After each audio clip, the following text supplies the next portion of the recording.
자, 오늘 본문의 말씀은 비유의 말씀입니다.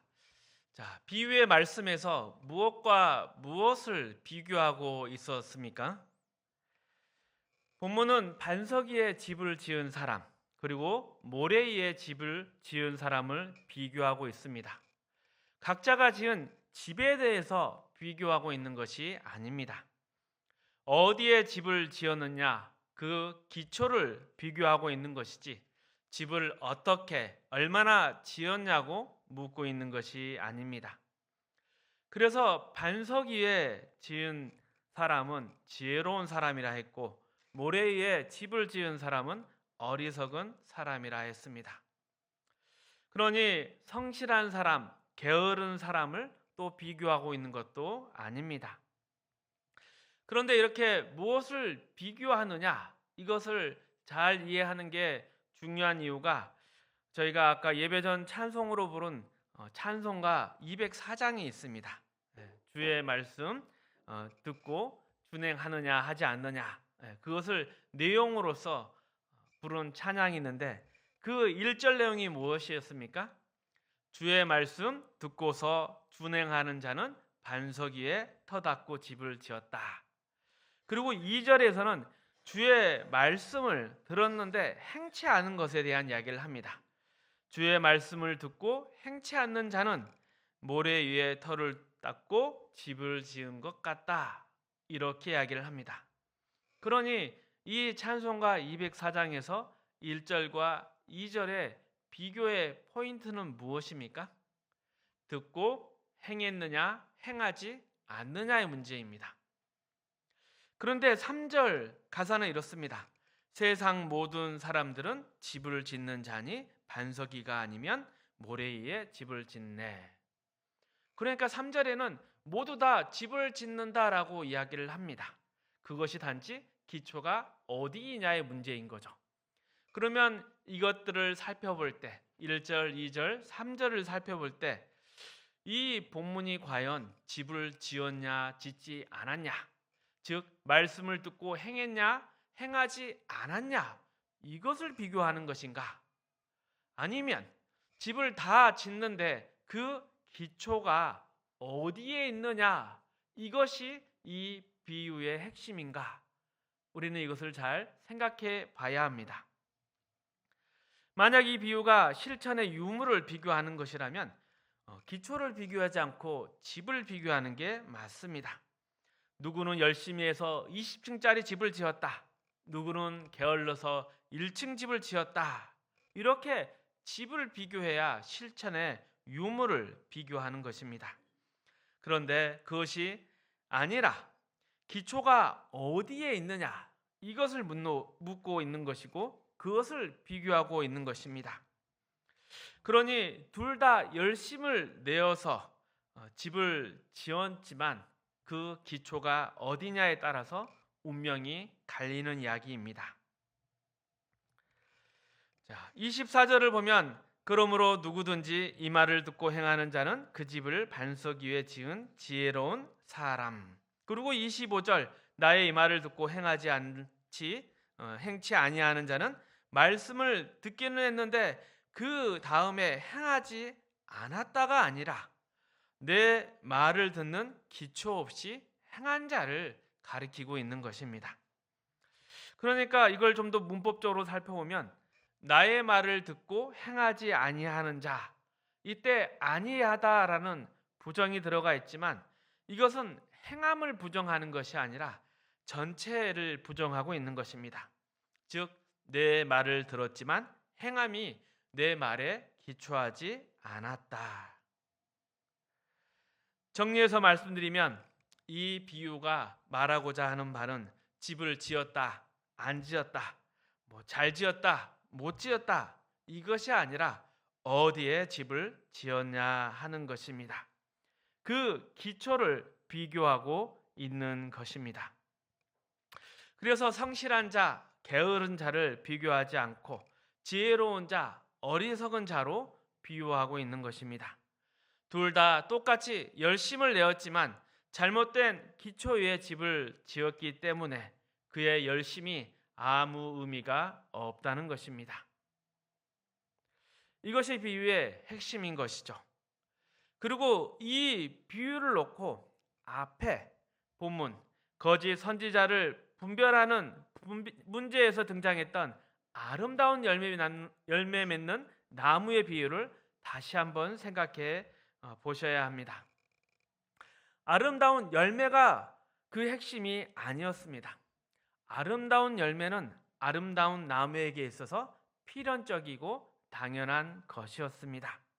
그러니 열매의 문제가 아니라 나무의 문제였고, 나무의 문제라는 것은 존재와 본질에 대한 문제인 것입니다. 아무리 아름다운 열매들을 주워 모으거나 사 모으는 그러한 것이 아니라 아름다운 열매를 맺어내는 아름다운 나무가 되어야 한다. 그것이 그 비유의 핵심이었습니다.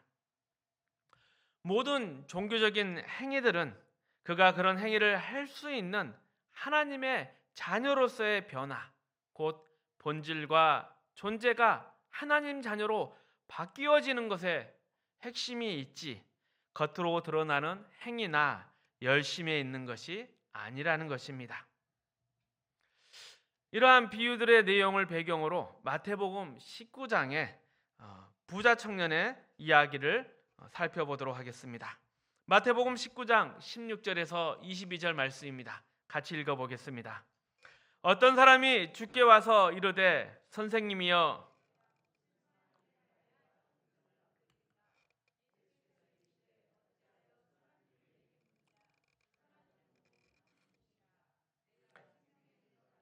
계명들을 지키라. 이르되 어느 계명이오니까?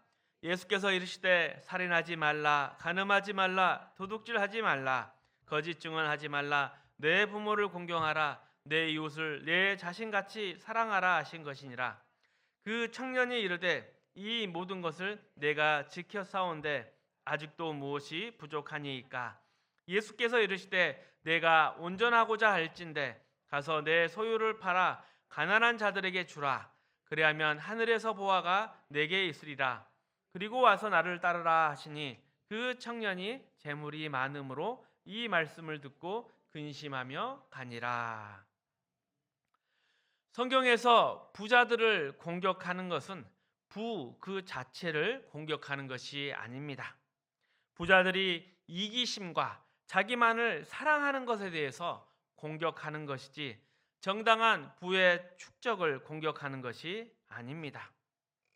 이 부자 청년에게 내 재산을 다 팔아 가난한 자에게 주어라.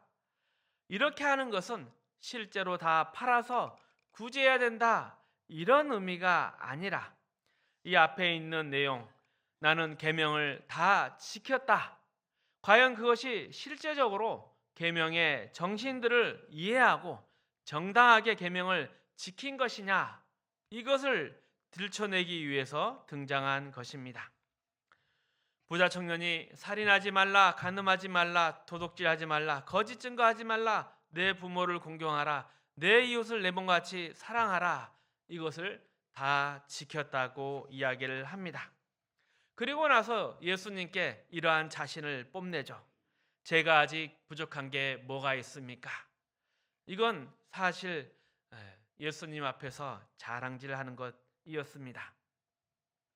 그러자 예수님이 그러면 내 재산을 다 팔아서 가난한 자에게 주어라. 그랬더니 그 부자 청년이 하지 못했다는 것입니다. 이것이 무엇을 드러내기 위한 말씀이냐? 이 부자 청년이 지킨 계명이라는 것은 자기 치장을 위한 종교 행위였지 진정한 율법의 정신을 지킨 것이 아니었다는 것입니다.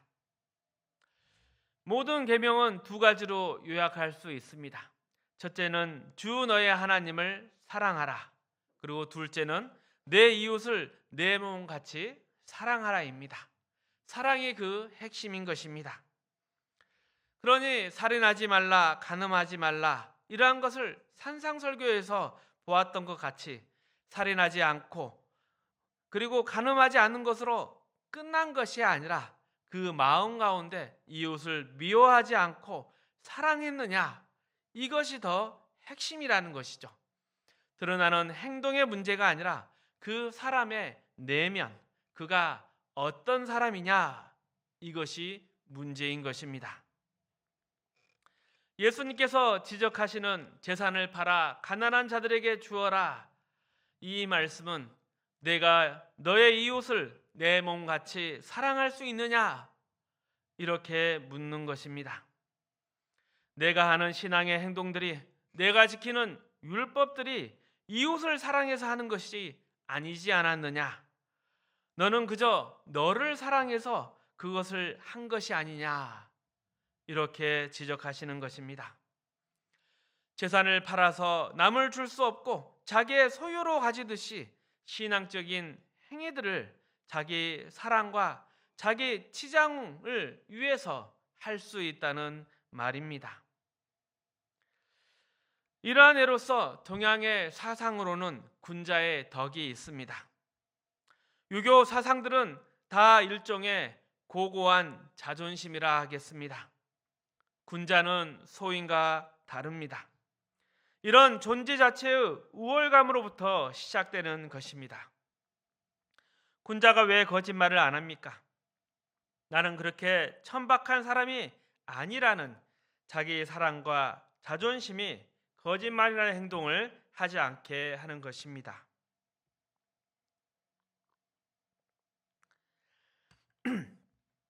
내가 이웃을 사랑해서 내 이익을 위해 이웃을 해할 수가 없어서 내 이웃을 더 복되게 하기 위해서 차라리 내가 희생하겠다, 이런 사랑의 마음에서 나오는 것이 아닙니다.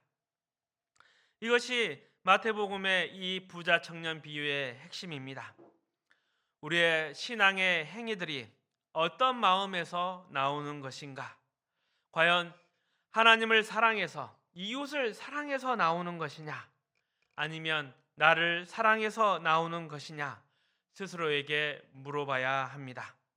그것이 이 산상설교에서 예수님이 줄기차게 말씀하셨던 참다운 신앙의 기준입니다.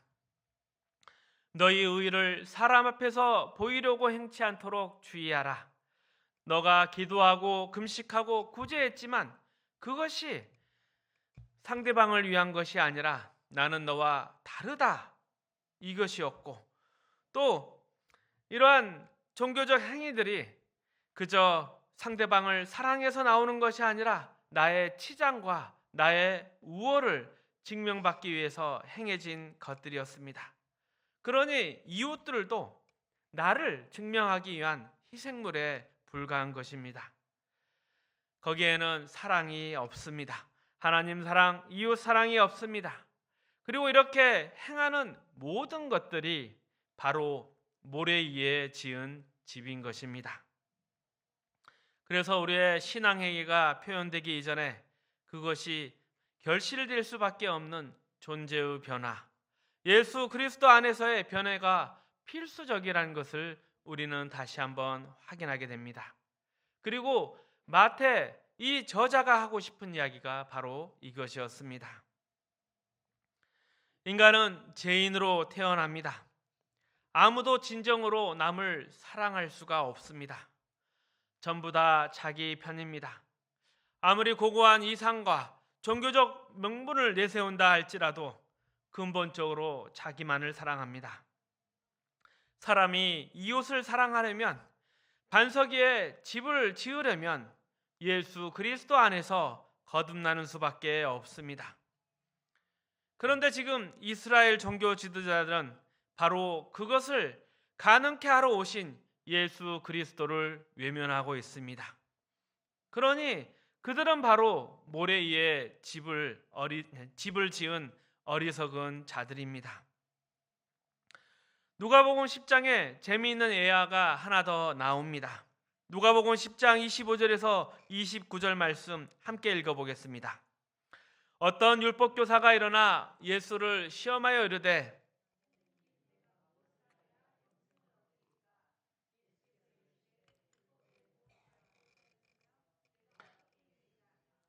대답하여 이르되 내 마음을 다하여 목숨을 다하여 힘을 다하며 뜻을 다하여 주 너의 하나님을 사랑하고 또 내 이웃을 내 자신같이 사랑하라 하였나이다. 예수께서 이르시되 내 대답이 옳도다. 이를 행하라. 그리하면 살리라 하시니 그 사람이 자기를 옳게 보이려고 예수께 여짜오되 그러면 내 이웃이 누구이니까? 선한 사마리아인 비유입니다. 여기서 율법사가 예수님께 묻는 것은 이것입니다. 무엇을 해야 영생을 얻습니까? 계명을 지켜라. 계명의 뜻은 하나님을 사랑하고 이웃을 사랑하는 것입니다. 율법사도 잘 알고 있었습니다.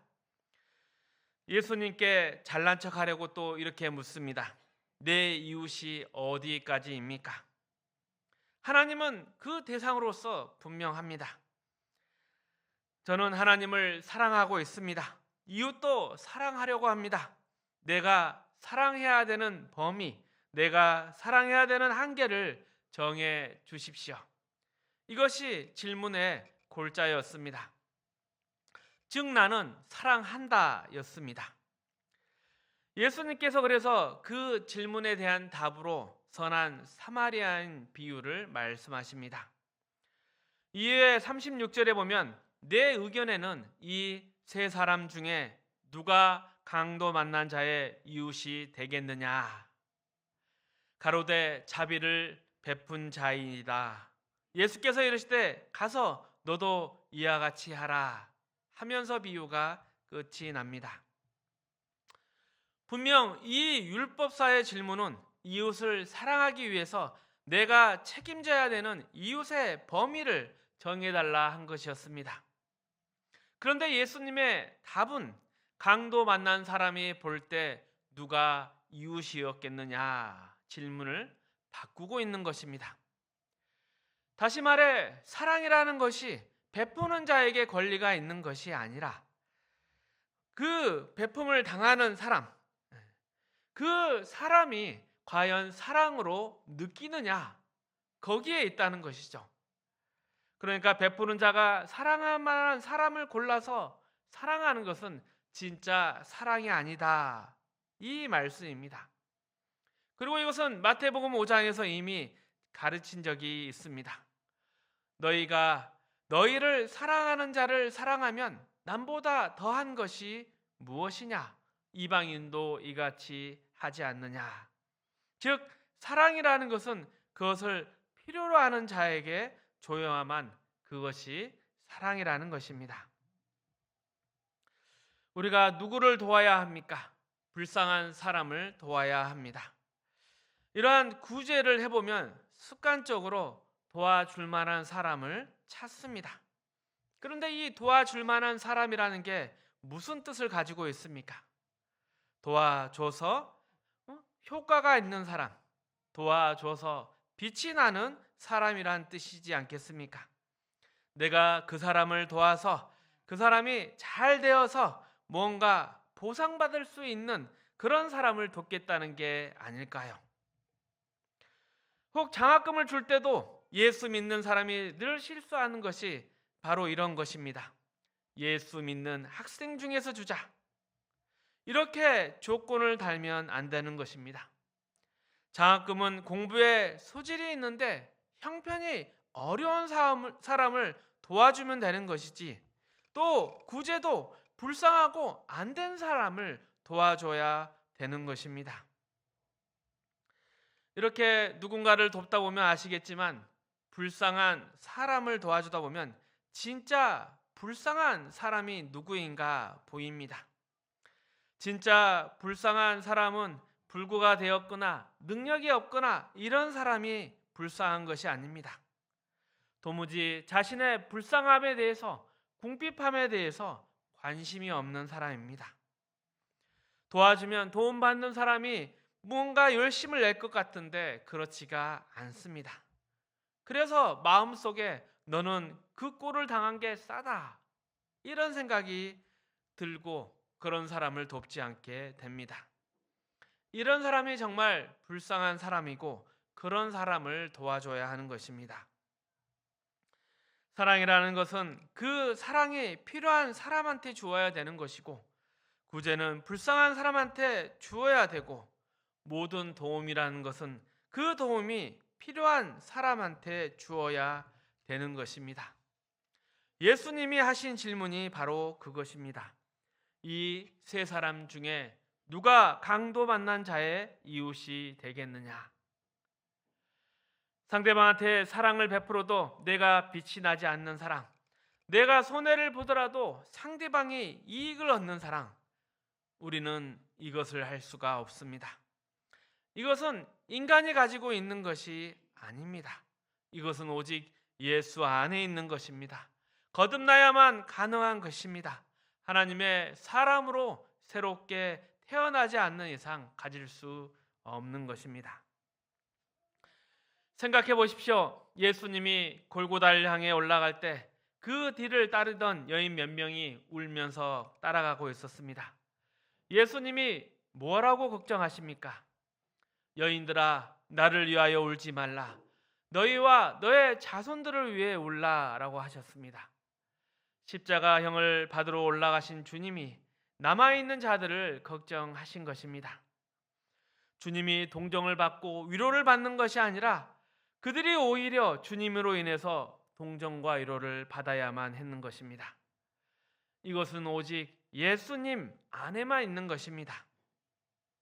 우리가 생각하기에 분명히 우리가 벌을 받아야 마땅합니다.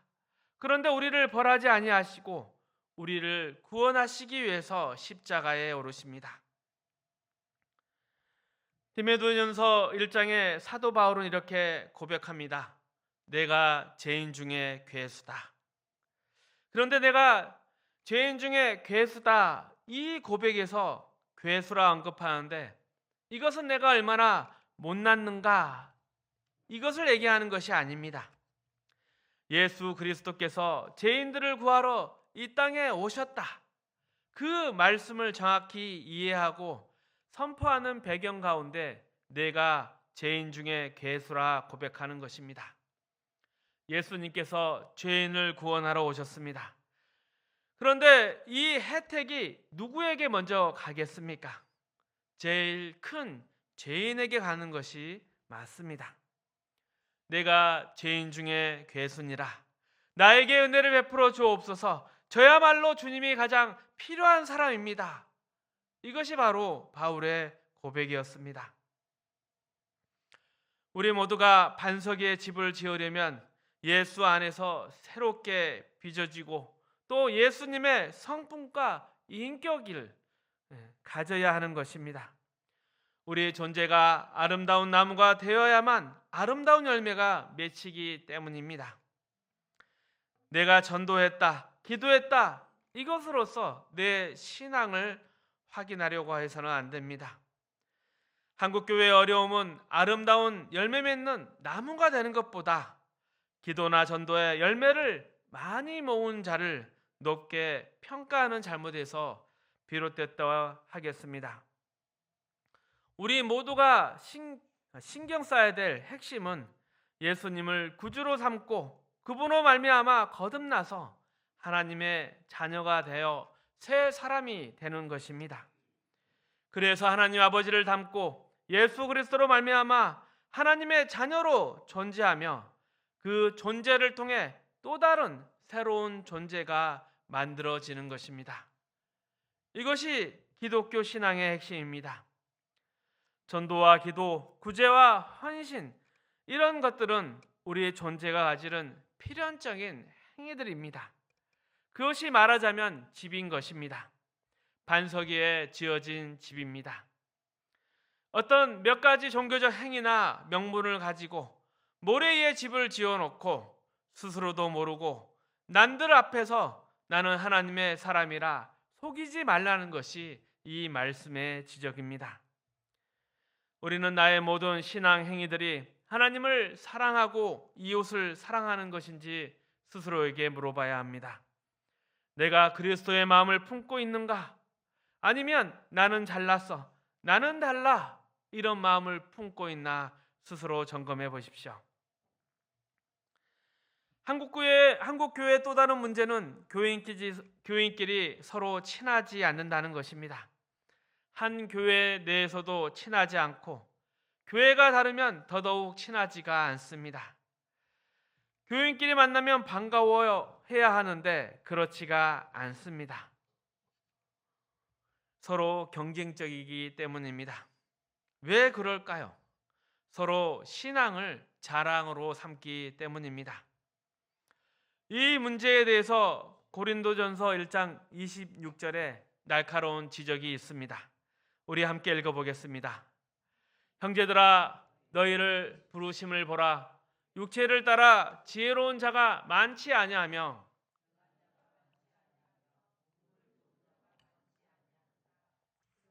하나님께서 세상에 미련한 것들을 택하사 지혜 있는 자들을 부끄럽게 하려 하시고 세상에 약한 것들을 택하사 강한 것들을 부끄럽게 하려 하시며 하나님께서 세상에 천한 것들과 멸시받는 것들과 없는 것들을 택하사 있는 것들을 폐하려 하시나니 이는 아무 육체도 하나님 앞에서 자랑하지 못하게 하려 하심이라. 아멘. 우리의 신앙 행위들이 나는 너와 다르다, 나는 잘났기 때문에 이런 일을 할 수 있다, 이런 생각을 갖고 있다면 그것은 모래 위에 집을 지어 놓은 것입니다. 우리의 신앙 내용 중에 우리 안에서 출발한 것은 아무것도 없습니다. 형제들아, 너희의 부르심을 보라. 육체를 따라 지혜 있는 자가 많지 아니하며 문벌 좋은 자가 많지 아니하도다. 세상에 미련하고 비천한 것들을 택하셨다고 하십니다. 왜 그렇습니까? 사람이 만들어낸 것이 아니기 때문입니다. 사람이 만들어낸 것이 아니다, 이를 증명하기 위함입니다. 그래서 우리가 신앙생활을 하면서 어떤 것으로든지 자기를 치장하고 자기 자랑을 하고 있으면 그것은 부끄러운 것이고 모래 위에 서 있는 것입니다. 우리의 모든 자랑은 우리 안에서 출발한 것이 아닙니다. 30절 31절 말씀입니다.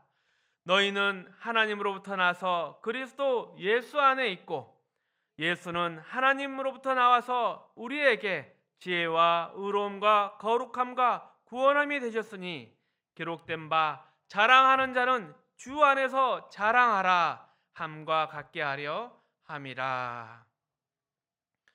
우리가 가진 모든 기독교 신앙의 내용들은 다 예수 그리스도 안에서 얻은 것입니다. 예수 그리스도로 말미암아 시작된 것들입니다. 우리가 예수의 사랑을 입었고 이제 그 사랑을 나누어 줘야 합니다. 이 가운데 우리의 자랑은 아무것도 없습니다. 그런데 그 사랑이 없고 남에게 주고 싶이 하지 않는다면 우리는 아직 모래 위에 서 있는 것입니다. 우리가 예수를 믿었다, 이 말은, 우리가 하나님의 자녀라는 이 말은 우리가 하나님의 그 사랑을 덧입어서 이제 우리가 무엇을 해야 되는가, 이것을 깨닫는 것에부터 시작합니다.